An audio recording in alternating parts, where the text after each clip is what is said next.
Good afternoon, folks. We all know it gets pretty dangerous out here working in the oil field, what with the explosions, fires, heavy equipment everywhere. But let's talk about something you may not hear quite as much about. We're going to talk about heat-related illnesses. So, back in 2012, according to OSHA, there were 31 heat-related fatalities and 4,120 cases of heat-related illness. Now, that's just what was reported to OSHA. So, it's a pretty big deal. What we're going to look at today is three things: the risk factors.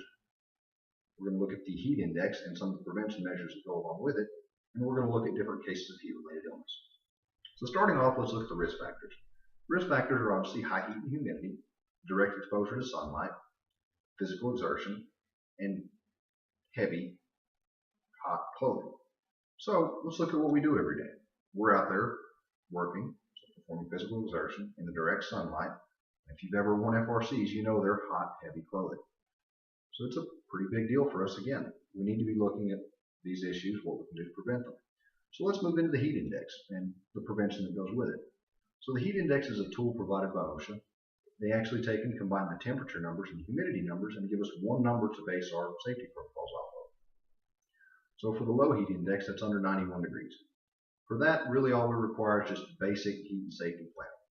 So really you go about your day-to-day work, make everyone aware, write it on your JRA. You need to be aware of heat safety, but no big preventative measures. So moving up from that, moderate heat index is 91 to 103 degrees. At that point, we need to have water available. It needs to be brought up to all of your contractors, all your employees again.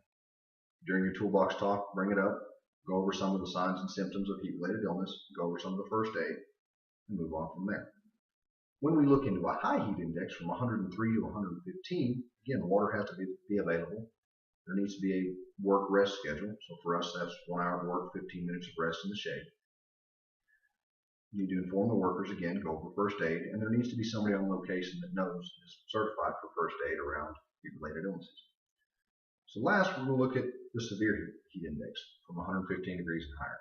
Now, honestly, here, all non-critical work should be rescheduled for a cooler part of the day or another day.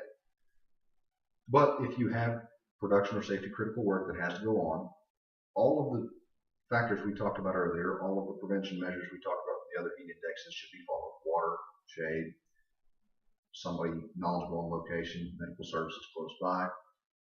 But the biggest part here is, again, any work that can be rescheduled should be. So let's go into why we're talking about all of this. Now, what can happen if we're not careful around the heat? What can happen if we overwork? Again, all of this information comes from OSHA on their heat safety campaign. This is their description of the 4 top heat-related illnesses. So you have heat rash, red bumps on the skin, neck, chest, and any folds of skin. What's done there is keep the area dry, try and work in a less humid or maybe a cooler environment if possible. But other than that, monitor the condition and move on. Moving down to heat cramps, that's muscle spasms and pain in abdomen, arms, and legs.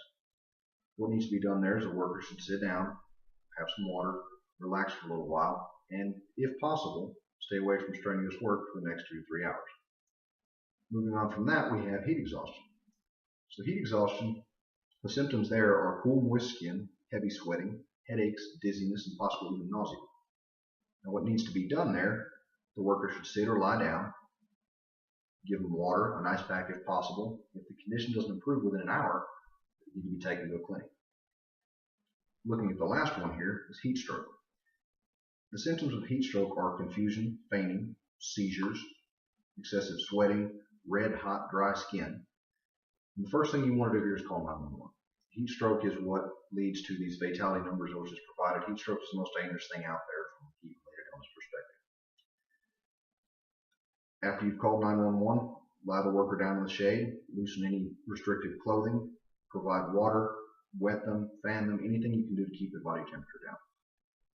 So guys, we've discussed just the basics of heat-related illnesses here and heat safety. I hope you all agree it's dangerous and it needs to be paid attention to. And just remember, water, rest, and shade are the best things you can do to prevent heat illness. Thank you.